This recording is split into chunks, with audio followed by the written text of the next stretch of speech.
زن زندگی آزاد. ملت ایران، ملت ایران، این صدای انقلاب ایران است. صحبت از ایران، برای ایران، از مردم برای مردم. چه باید کرد تا گفتگوی ملی شکل بگیره؟ آیا بدون گفتگوی ملی دموکراسی در ایران ممکنه؟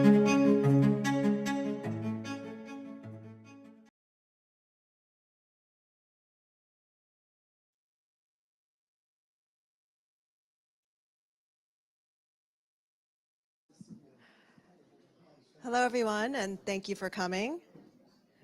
The name of this panel is, and can you, I should put it way up here. Got it. Learning from transitions. What can Iran take away? And just a short note in Farsi for any Farsi speakers. به همه بینندگان و مهمانهای گرامی خوش آمدید. خوش آمد میگویم و از اینکه در این برنامه حضور پیدا کردید تشکر میکنم.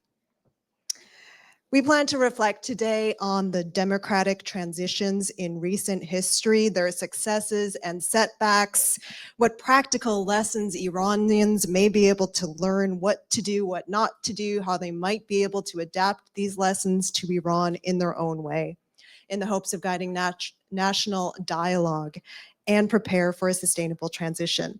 Before I introduce our speakers, I wanted to give a little bit of background. When I was preparing for this panel, I wanted to look into the statistics on what portion of Iranians want democracy today and how would they define it. And I know this was referred to, some of these statistics, in an earlier panel today. And also, I'm sure you all know that it's not always easy to come by reliable polls inside Iran. But one that I've often seen cited is by the Dutch nonprofit Gershman, which released a survey just last month that found that in June last year, 89% of Iranians support democracy, with only slight variations across demographics. It also found that about 20% of Iranians support the continuation of the Islamic Republic, but the large majority want a different political system, such as a secular republic, a constitutional monarchy, or more decentralized democracy. Iran, of course, has a history of democratic movements. For example, the Constitutional Revolution of 1905, later in the early 1950s, the movement led by Prime Minister Mohammad Mossadegh, and who knows what would have happened if he had not been overthrown in the CIA-led coup. Today, Iran has a vibrant civil society, and Iranians make persistent, courageous demands for fundamental human rights, such as the 2022 Women Life Freedom Movement, sparked by Jina Mahsa Amini's death. That continues to inspire calls for universal freedoms, equality, and regime change. But of course, Iranians face persistent and brutal repression by the regime, which has only intensified its crackdown since the war with Israel in June, as the regime tries to reassert its control. Of course, Iran, like any country, has its unique history, demographics, socioeconomic situation, international relations, etc. Yet, are there still lessons that can be drawn from other nations' revolutions and democratic transitions? So, our guests, our speakers. First, we have Karl Gershman. He is the founding president of the National Endowment for Democracy and served in that position for nearly 4 decades until he retired in 2021. He presided over the endowment's grants program in Africa, Asia, the Middle East, Eastern Europe, the former Soviet Union, and Latin America. That's, pretty much the world, it seems. And also the creation of the Journal of Democracy and the World Movement for Democracy, which is a global network uniting people to promote democracy. And next we have Dr. Ibrahim Al-Assil, a senior fellow and Syria project lead at the Atlantic Council, as well as a postdoctoral research fellow at Harvard University's Middle East Initiative at the Belfer Center for Science and International Affairs. And at the far end, we have Nizar Zakka, an expert in information technology policy, particularly in the Middle East. He was also a global advocate for internet freedom. In 2015, he was arrested while visiting Iran at the invitation of a vice president. He was imprisoned for 4 years on the trumped-up charge of espionage. He now advocates for the release of hostages worldwide and in Iran through his NGO, Hostage Aid Worldwide. All right, let's get right to it. So, Carl, I want to start with you. In your position as president of the National Endowment for Democracy, you were, as I mentioned, active in different regions across the world in promoting democracy. What lessons do you think can be learned, either from your experiences or from history, that you think can be relevant to Iranians' push for democracy today? Well, thank you, Roxana, and we had a good talk already. And I want to say that I learned a great deal in preparing for this talk that I didn't know before. I started out being very, very skeptical that there was anything that Iran could learn from the other transitions. There are two basic phenomena that I want to bring to your attention. The most significant spread of democracy, and when we talk about recent transitions, we refer to this as what Sam Huntington called the third wave of democratization that took place in the 1980s and the early 1990s. It led to the doubling of the number of democracies in the world. There was at least 30 democratic transitions during that period. But that third wave completely bypassed the Middle East and the Islamic world generally, except for Pakistan and a country like that, but mostly it bypassed and the Catholic Church played a really critical, decisive role in that under the leadership of Pope John Paul II and in Poland, in Czechoslovakia, throughout Latin America, in Chile, in Brazil, in Nicaragua, where the Catholic Church was, it was a renewed Catholic Church with different doctrines, and it became a force in these countries, in the Philippines, in Asia, in South Korea, and elsewhere. It was a global force, but that's not Iran. That's not the Muslim world. And I didn't, I didn't think that it had much relevance to Iran. And then in addition to that, Iran was one at the time of 12 countries in the world, 12 countries that were revolutionary dictatorships. We ran an article on revolutionary dictatorships in the Journal of Democracy about 10 years ago. And what it said was that such countries are strikingly resistant to democratic change. Only only one third of the non-revolutionary authoritarian regimes in the world, 82 of them, only one third of them survived the third wave, 29. There were 12 revolutionary dictatorships and 10 of them survived. In other words, 5/6. And one of them, that fell, Nicaragua, it hadn't been a revolutionary dictatorship for very long, and it never really was able to consolidate. Iran was very, very different. And what's unique about these revolutionary dictatorships, and you'll know this from your experience with Iran, is that the revolution tried to remake the social order. They destroyed all independent power centers. They produced very strong ruling parties, a generation of leaders that had unusual legitimacy because of their revolutionary experience and credentials. They were relatively invulnerable to coups because they controlled the security structures and the military so directly. And they had, because of their struggle against the counter-revolutionaries and foreign enemies, they had an enhanced coercive capacity. And Iran is one of those countries. It's one of those impregnable revolutionary fortresses. And though it has eroded, the regime has eroded significantly since the revolution, it certainly, as we heard just now in the previous panel, it certainly has preserved its enormous coercive capacity in the executions and the killings of hundreds of people and the arrests of tens of thousands in recent months, and of course, ever since Mahsa Amini's murder. And so when I thought of this, what are there lessons in previous transitions for Iran was what I was struggling with. And I want to talk about experiences in 3 different countries. Give me just a second. That I think are relevant. And the first country is not a Muslim country, it's Cuba. And why Cuba? Cuba has a lot in common with Iran. It's a revolutionary regime. Like Iran, the regime came about as the result of a failed democratic uprising against an authoritarian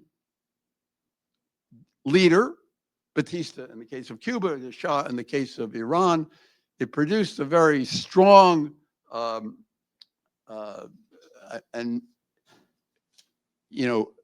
harsh regime, and it was stridently, almost existentially anti-American in its feeling. A lot of things in common.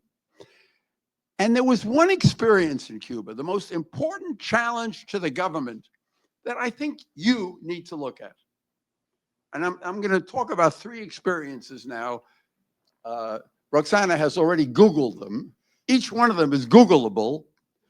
And I want you to do that because I'm quite confident that very few people here have heard of the Varela Project in Cuba, Charter 77 in Czechoslovakia, and the No campaign in Chile.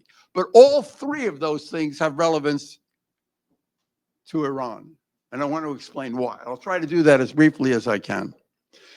The Varela Project was named after a 19th century Catholic priest, Felix Varela, who was also an independence leader. And it was led by a Christian Democrat by the name of Osvaldo Paya, a great man who, by the way, the Ned, he was murdered by the Cuban government in 2012, but he's not forgotten. And it was just in July that the Ned honored him posthumously in the Congress with members of the Senate and the House speaking. He's remembered, Osvaldo Paya. It's a name that you should know. And a Washington Post reporter, David Hoffman, wrote a terrific biography of him just a couple of years ago, a brilliant biography. But what Paya did was that he discovered in the Cuban Constitution an article that survived all the communist amendments and which said that if 10,000 citizens support a particular legal initiative, 10,000, the National Assembly has to act on it, and there has to be a vote on it. So he wrote up with others a petition. The petition really just endorsed basic freedoms, the basic freedoms of association, speech, press, and religion, free elections, the freedom to start a business, an amnesty for political prisoners. That's all that it was. It wasn't a big, complicated statement. And they secretly, because this is a totalitarian state, they secretly gathered actually more than 10,000 signatures. And they presented it to the National Assembly 2 days before, in 2002, May of 2002, 2 days before President Carter, former President Carter, visited Cuba. And this is an initiative, by the way. You know how much left-wing pro-Castro sentiment there is. This was an initiative that was supported by liberals. It wasn't associated with the embargo. This was an expression of the Cuban people. And Carter gave a speech, a televised speech. I mean, Castro was trying to appeal to him. He televised the speech. And in this speech, he named and supported the Varela Project. And he called upon the government to publish it. Castro went crazy. He organized a mass rally. He called for the National Assembly to adopt an amendment that said that socialism is irrevocable in Cuba. In 2003, when the world's attention was elsewhere because it was the week before the US invaded Iraq, he arrested all the people associated with these initiatives, it was called the Black Spring in Cuba. And Paya was repeatedly threatened with death. And then on July 22nd, 2012, when he was traveling with some foreign Christian Democrats in the eastern part of Cuba, his car was rammed by a car with government plates, and he was killed. Murdered, in my view. And I think there have been reports that have confirmed that, even though Cuba tries to hide that stuff. And as I said, he's remembered and was even honored in the Congress just 2 months ago, even though he was killed 13 years ago. And I think that the Islamic Republic can try to produce something, the activists, the dissidents, can try to produce something like the Varela Project that is the equivalent, the Iranian equivalent of this, with expressing the core principles of the movement, the women, life, freedom, and the common goals of the people. Could be done in memory of Mahsa Amini. And here I think it's worth taking a look at Charter 77 in Czechoslovakia, which was produced in 1977 in response to the communist government's failure to uphold the Helsinki Agreement, the Helsinki Final Act, and the Universal Declaration of Human Rights and various UN covenants on human rights. And it was not an organization or a party, an opposition party. It was really just an informal citizens initiative. And it never got even 2,000 signatories. I think there were 1,882 signatories of Charter 77. But the government went crazy over that too, because it had significance. And they, like Castro, they condemned it as being anti-socialist and anti-state. But in the end, this modest initiative became what solidarity was for Poland, a movement, a symbol, a rallying cry. And I think the same thing could happen in Iran. I do. This is not impossible. And finally, I want to turn to the no campaign in Chile. Khaled over here told me about the idea of a referendum.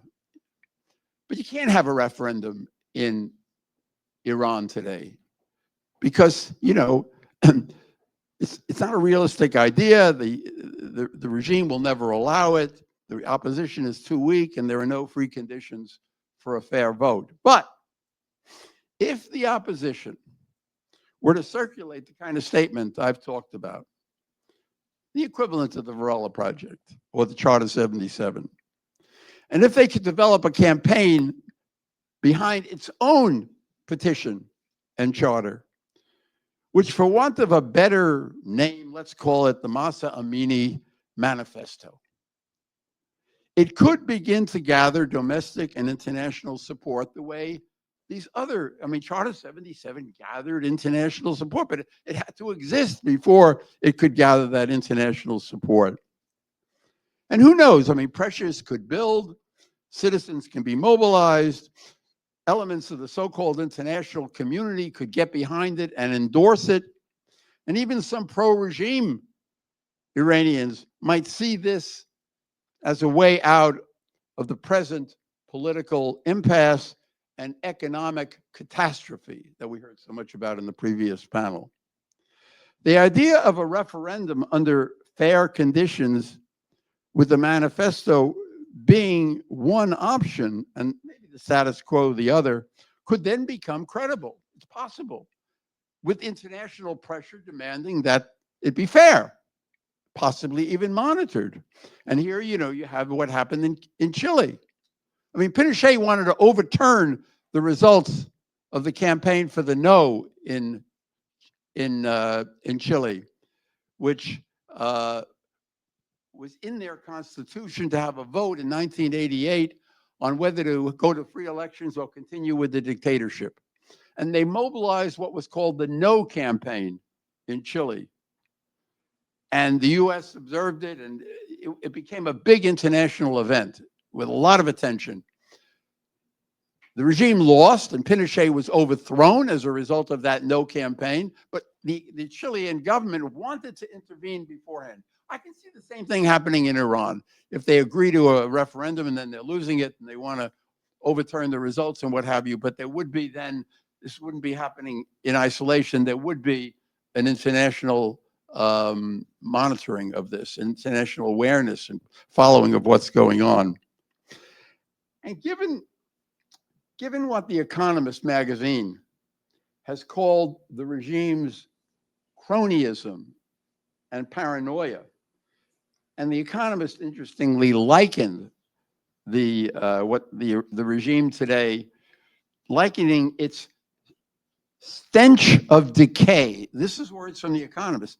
The stench of decay of this regime to the corrupt and incompetent Qajar dynasty that helplessly succumbed a century ago to the coup of Reza Shah Pahlavi.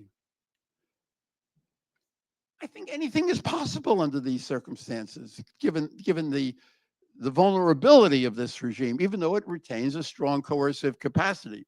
And I realize that some of you may consider what I'm talking about a complete fantasy, pie in the sky, but perhaps it's a useful starting point for some productive strategizing that is the purpose of this very timely and important conference. Thank you.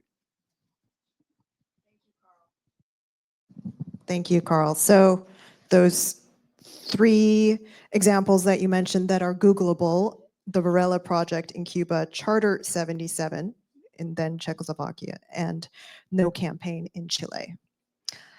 You could write an essay about this, actually. That would be fascinating. Ibrahim, let's talk about Syria first off. I know you have expertise in various countries, but Syria's developments have been, the most recent developments have brought a lot of, I should say, have garnered a lot of attention when Bashar al-Assad was overthrown in December 2024. I think many Iranians felt a little bit of hope that if a strongman who was in power for decades could be overthrown, could the same be true in Iran one day? Of course, we know the circumstances were different. Ultimately, there was an armed opposition that toppled Bashar al-Assad.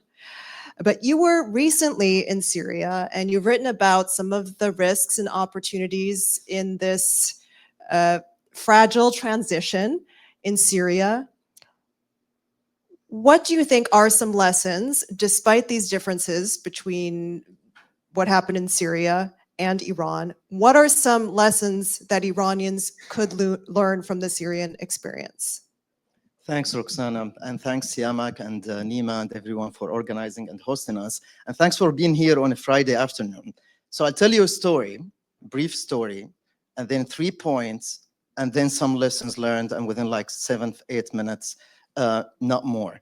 On December 2nd, in Damascus of last year, the foreign minister of the Islamic Republic of Iran was in Syria, Abbas Araghchi, and he had dinner at a place few minutes away from where I grew up and I lived, and then I went back.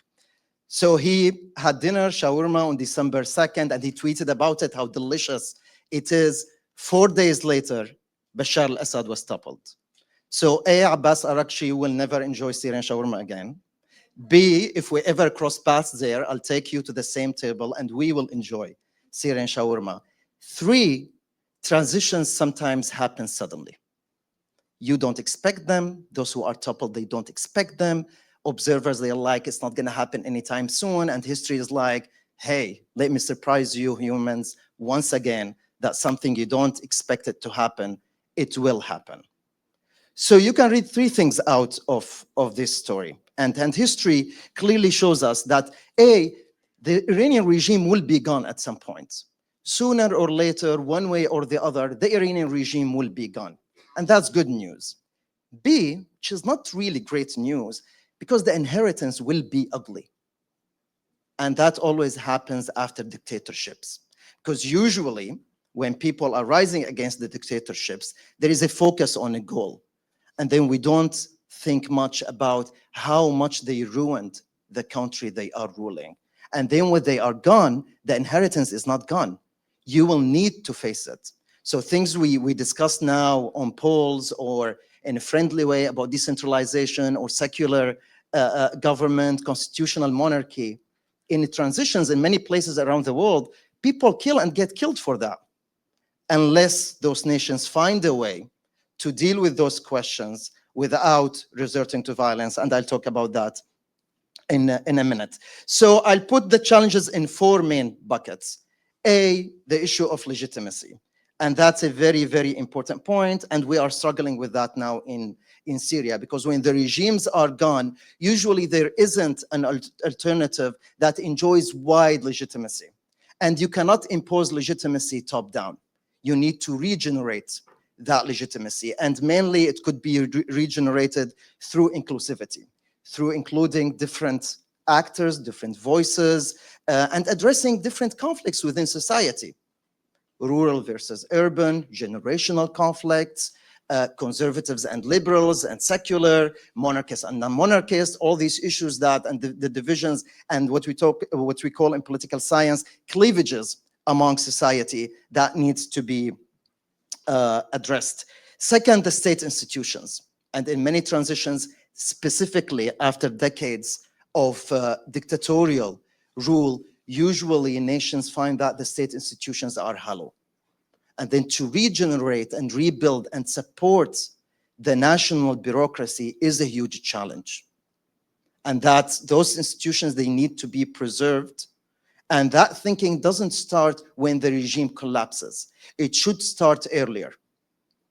Number 3, issues of security. And usually when we talk about security, we only think about like the armed groups or the IRGC and all of that, but also the issue of accountability, because that will be a major issue of security, of those people who have deep grievances. What will keep them away from going and taking things into their own hands? They need to see transitional justice and accountability. And that can't be made up within a week or so. I'm aware of how many of your community that are actually already working on these things, and you will see how valuable they are. Like suddenly you will feel everything you worked on for so long time, it's the time to actually go and apply that. Any records of human rights violations, any list for accountability and all those discussions, they will become immediately, within minutes, applicable and very necessary. And finally, the issue of economy. Iran, like Syria, like many other places, they are, or Syria was, now it's transitioning out of that, under huge and very impactful sanctions. The Syrian regime, by the way, I think big part of why it fell, it was sanctions. But also it really hurted the whole nation. So yes, it helped Syrians get rid of the regime, but then also we inherited a very poor country with no middle class that cannot actually carry democracy. And people were in very basic discussions, while many people were discussing other issues, people started to discuss the immediate needs of bread and electricity and other things for their daily life. So that's also one of the challenges that Iran will face in its transition, because it's already there. The Iranian middle class shrunk already. And of course, first and last, it is the Iranian regime to blame. But this is not about blame. This is about what's there today and what you will have to deal with afterwards. So to conclude, I will focus again about legitimacy and consent, and to generate that bottom up. And that starts through a national dialogue. We Syrians tried that. We failed sometimes. We succeeded sometimes. If we go back, we would work more on it. And we would know that if the diaspora who lives in a free country can't have a national dialogue, we're not going to have it when the regime falls. We're going to face a lot also of trouble. Second, to work already on state institutions and what's left of it, and plans for transitions. And I know it's frustrating because always we work on them. Many Syrians worked on the day after for years, and then they're like, this is not happening. And then when they stopped, the day after arrived. So there is a need for persistent to work on that and keep an eye on these things that will be inherited. And third, the idea of transitional justice and accountability. This is my final point. These issues are deeply important. And I know there are many centers and great human rights lawyers, Iranians working on that already. And I can't stress enough the importance of that point.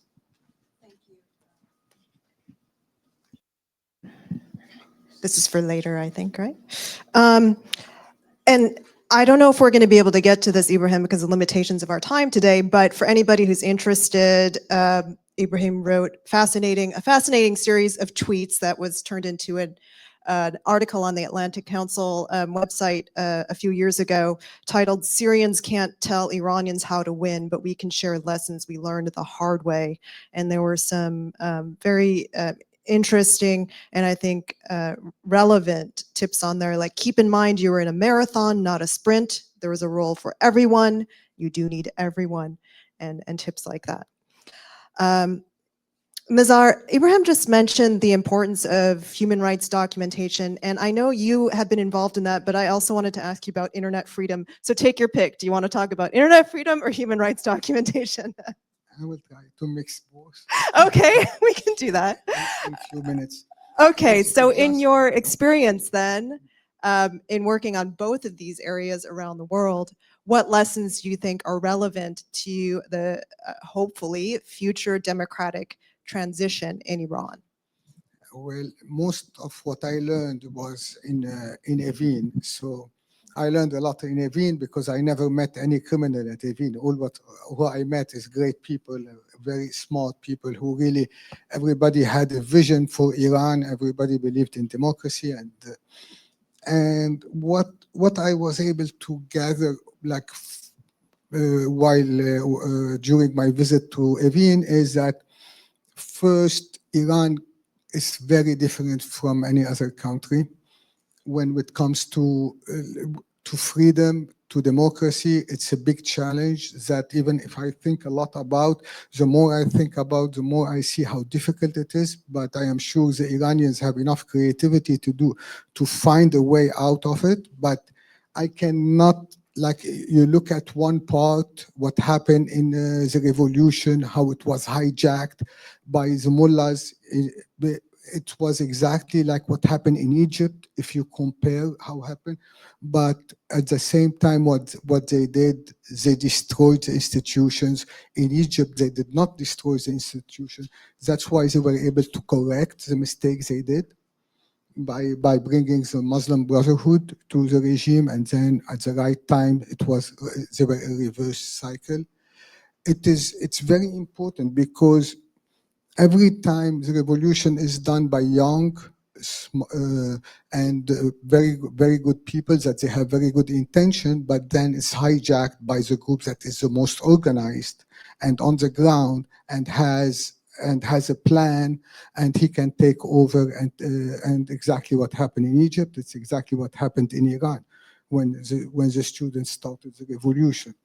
So looking at these two things, I see how the Iranians have been suffering, how the civil society in Iran have been making revolution after revolution, and then every time it's going down by nobody standing by like the people who's doing the revolution. So I really look that a key part of moving forward with a new democracy is to know who is our partners, who is our global partners. Because if you look at Syria, for example, Syria had a lot of bloodshed during the process. Iran cannot afford such a bloodshed. Iran revolution has to go peaceful in order to go through this, because otherwise it's going to be divided. There is a lot of blood, and it will be very painful for Iranians. So it has to be a peaceful revolution where change will happen. It's in Syria, it's the right timing, where everybody, all the partners decided that they need the change, and it happened so quickly before even I was day one after the fall of the regime. I was in Damascus. I went from prison to prison. I visited every single prison, and I tell people, like, not to take it, but I say, like, Syria prisons were so much harsher than anything I have seen or imagined in my life. So the regime was hard, the revolution was hard, and now you went into a vacuum of democracy because you don't have elections, you don't have like proper election ongoing. There is a group who were present, very good group. They're doing like everything they're doing correct, but at the end of the day, where it's leading, nobody knows. You know, it's really so. Iran is completely like it's something else. It's something that Iranians need to have a group to decide how to prepare for the change. The change is going to come. We like it or this regime is going to go. It's very easy to go. It might go any day. But what will happen next, the day after, it's a very important. And how to make sure that the civil society, the people who really drives this change, it's going to happen. Iran is also another unique thing. Everywhere in the world, the revolution, like in many places, the revolution come from rural areas. Except in Iran, the revolution is coming from the middle class in the cities, which they don't have the mean to sustain pain and suffering. So you will see all the villages around Tehran, they come and they get they bring their basij, they bring them to take down any revolution. So there a lot of thinking, a lot of strategies need to be done in order to see how is the day after. I don't think this regime is going to last, because even with the last war against with Israel, it was almost gone. Like it was a possibility that the regime will collapse. But what will happen after that? It's another issue.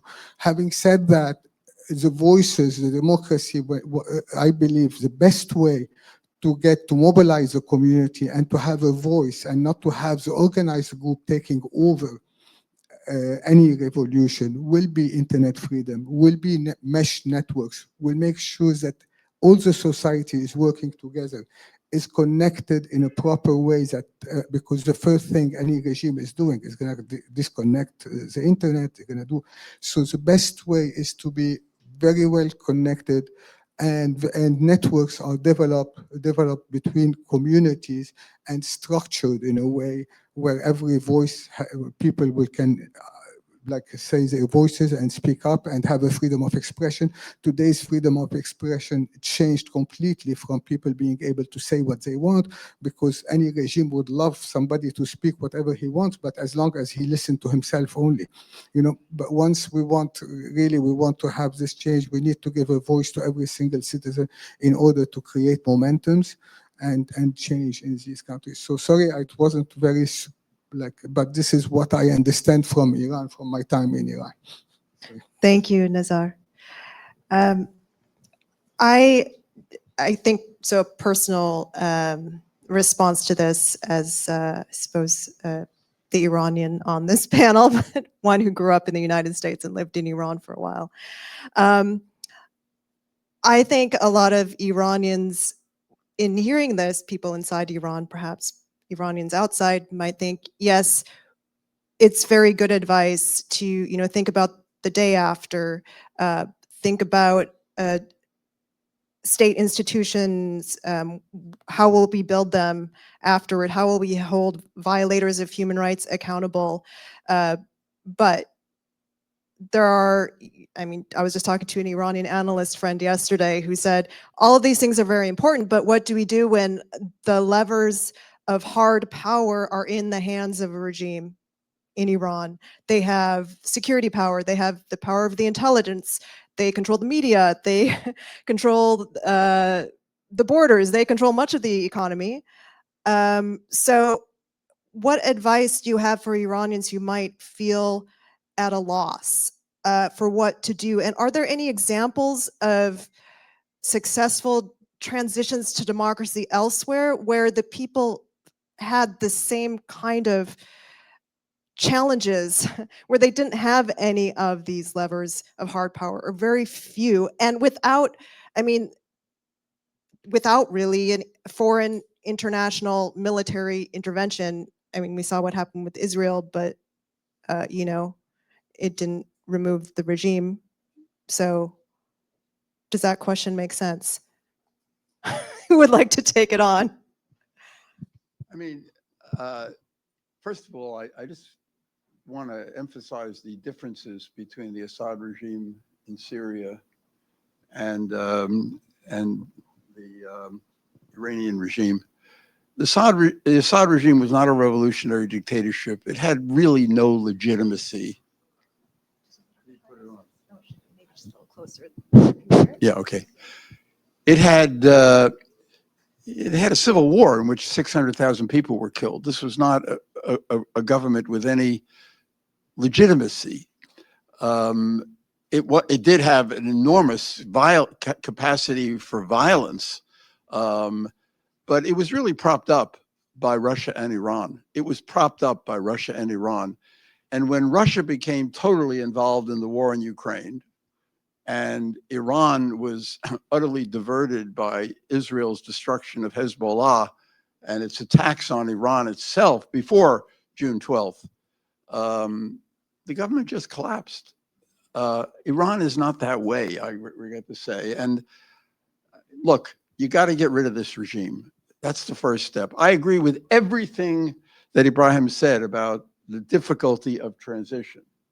And as I explained to him, by the way, I'm going to be going to Syria on Sunday to help this transition be successful, because it's really, really tough.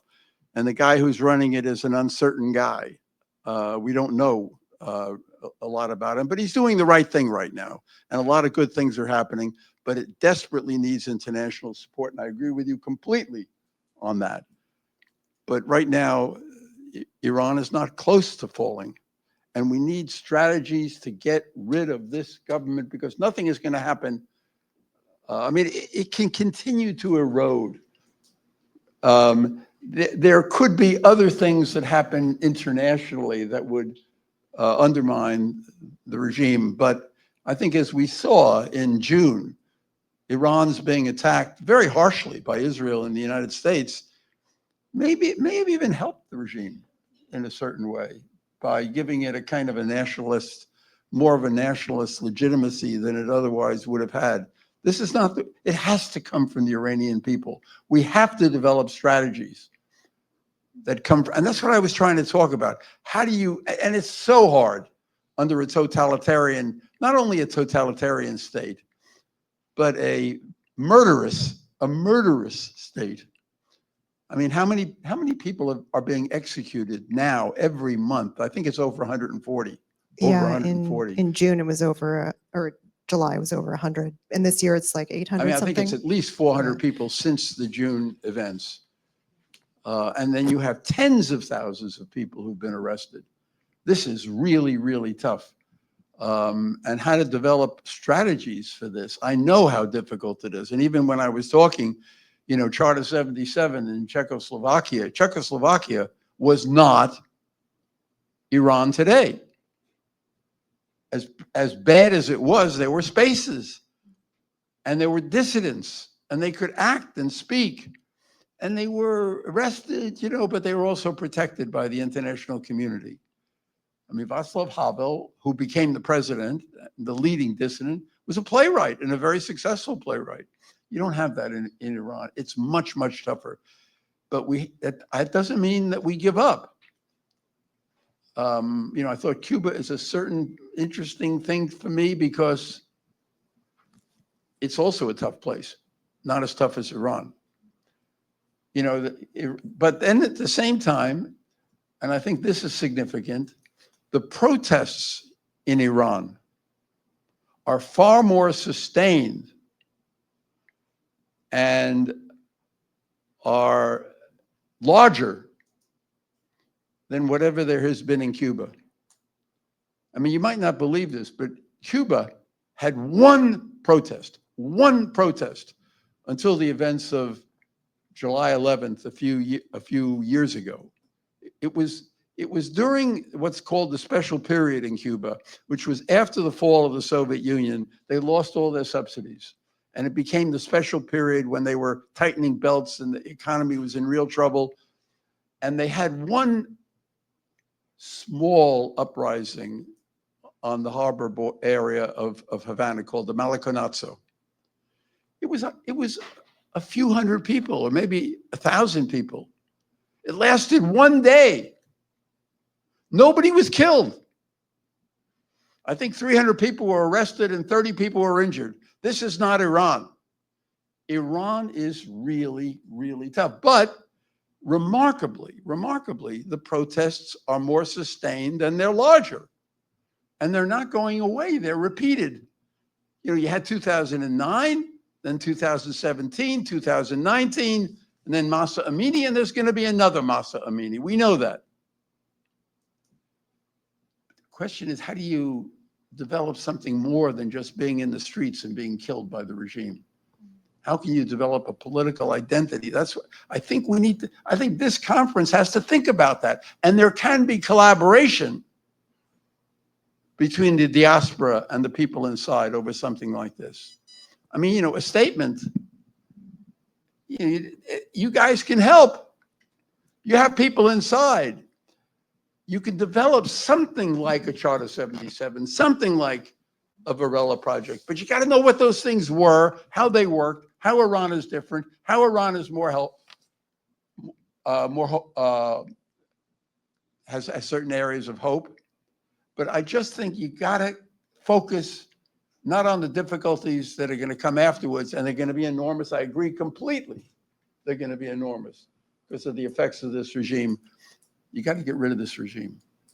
And we have to talk about how we do that. I am. You're a supporter. I'm not an Iranian. I want to underline that fact. But you can't have solidarity among international solidarity. So what can the diaspora do to help the opposition in Iran? How can there be more unity among the diaspora? Because while I think probably the overwhelming majority of the Iranian diaspora does not want this regime, people differ on how they want to get there and what should come after. Is there advice that you could give to the Iranian diaspora or to the opposition to work together and to be unified in their quest for regime change and a democratic transition? Thanks, Roxana. That's a great question. And yes, I think there is a lot that could be done, but of course, nobody can tell you what to do and what not to do, because at the end of the day, you are the only one who's going to pay the price for whatever you choose to do or not to do in the future. And for all the challenges, they are not abstract in the future. Those are things to start working on now if you choose to do so. So the fall of any regime is not a cut in history where everything before is something different and everything after is something different. It's a transition, it's a process. It keeps going. You are working not only to get rid of the regime, you are working to build a certain future for Iran that you dream about, you are optimistic about, you are motivated to do, and that regime is between you and that dream. But once that regime is gone, it's not like everything in the world is different. You will be left with so many remnants of that regime in culture, in institutions, in how you approach politics. And those things, if you choose to, you can change how you approach them from now. And again, I don't know, there are so many things that are unique to each case around the world, but there are things that could be applied. So I can tell you that if we go back as Syrians, we would certainly focus more on the idea of national dialogue. We would talk about our tough differences. And I'm not saying, because usually in revolution situations, whenever we say differences, people think about for or against the regime. Not at all. That's a given now.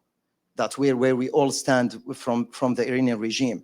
But really the differences, the other differences about the techniques, about the tools to be used to reach that, about what could be done to mitigate whatever is coming in the future, what kind of networks we could build. You ask about other cases in the world. Look, for example, about Syria and other cases. And you could see in Tunisia, for example, they had unions, they had networks that they could actually, it was able to hold society, to prevent a total collapse. In Syria, those unions and those networks, they were dismantled by the regime a long time ago. In Iran, it's in between. So that's something also to build from now about networks, how people would actually communicate in the future. Who are the big groups in society that will move together to actually spread ideas, to mobilize for a certain change, to prevent other forces within society that they will push also for maybe to regenerate something similar to the regime, because those forces will still be there. They're not going to disappear in a day when the regime is gone one way or the other. And finally, because also regimes, sometimes they fall totally, they are like totally collapse. Sometimes they're like broken, and then you are left with something in between that starts to find a life of its own. And that's why whatever you do starting from now, you will be able to deal with all those scenarios. What if something within the regime happens in order to give it another 10 or 20 years? How do we deal with that scenario? Are we building, again, enough networks? And the idea of a national dialogue. Air your differences. It's tough, it's difficult, but it's something that needs to happen sooner or later. And again, I'm not saying that, oh, you didn't know that, and I'm telling you how to do that. I know you've been a lot, and I follow your news very, very closely, and I've been inspired by the Iranian community and Iran for a long time, but I can tell you that if we go back, we would do that more and more and more. I think it's time for questions. Unless, Nizar, did you want to add anything to this topic? One question that I was handed has to do with Syria. So I suppose Ibrahim, well, actually, Nizar also went to Syria recently, and you're going soon. Gosh, now I want to go. So the question is, what happened to the dignitaries of the old regime in Syria? And I think the question is getting at justice. Is justice being served? Will it be justice? Will there be justice? Will there be something like what happened in South Africa after the fall of apartheid, like a truth and reconciliation process sort of thing? So in Syria so far, there was some movement to bring back people who were like important people to come back. They paid back money in order to reconciliate, especially businessmen. They're bringing back like very well-known businessmen like Hamshu came back to Syria and others in order to get back into the society, which is very good actions. They're doing it, they're bringing back the Syria. At the same time, there's still a lot of, in my opinion, there's a lot of divide between the society, between people, especially religious divide currently because of what's going on, especially with the Alawite and with the Druze. Currently, it's a big, and the Sunni majority, overwhelming majority are the Sunni, which is creating this divide in Syria and the problematic. So, but they are trying to do everything possible, but the revolutionaries, the guys who are coming into the town, there are also a lot of foreigners that they have a lot of pain, they suffered a lot, and there is a lot of blood, that they are acting in a very bad way, that causing a lot of problem for whatever this current government is trying to do in Syria. So, but you know better, Brian. No, thank you. I'll build on what you just eloquently said. I think, will there be justice in Syria? Syrians are still fighting to get justice. And we know this is a very long process, especially in a place in Syria where pain is really, really deep, and how much people suffered is immeasurable.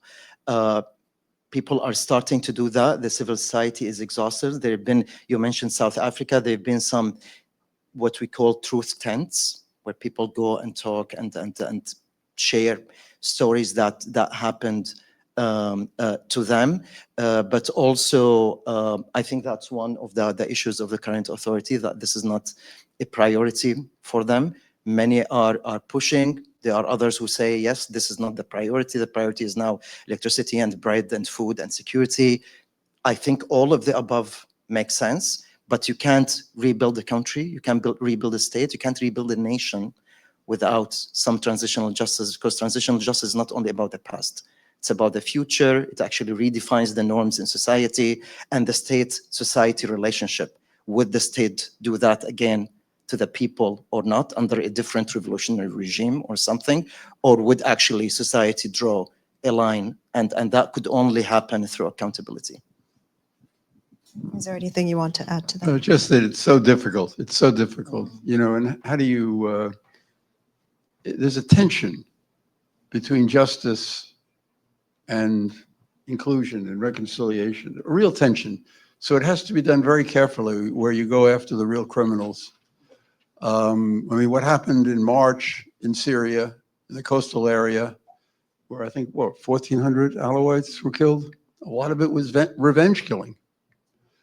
The Alawites have to be part of the new system.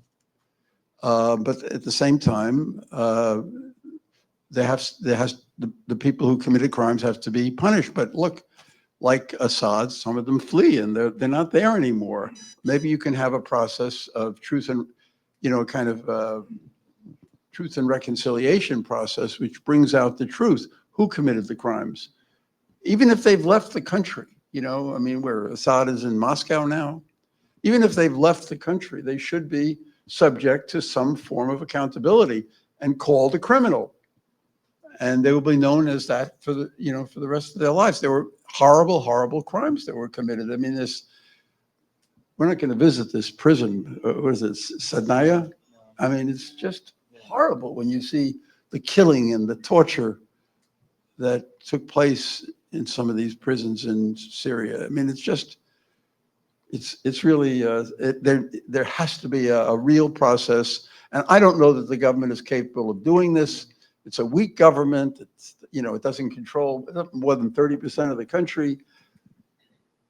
And, frankly, the so-called international community has to help get on its feet and do the right thing. You just can't ask it, to do it by itself. There's a lot at stake in this transition, and we have to help it. And I think ultimately it'll have implications for Iran. The more that you can build peaceful centers of power and reconciliation in the region, long way to go to see if it's possible with Israel. But the more you can do that, the more Iran is isolated. Were there other questions? Oh, is that the end? Or yes, okay. Getting the signal. Thank you, Karl, Ibrahim, and Nizar for your time and for sharing your insights and experiences. And thank you all for listening. Enjoy the rest of this conference.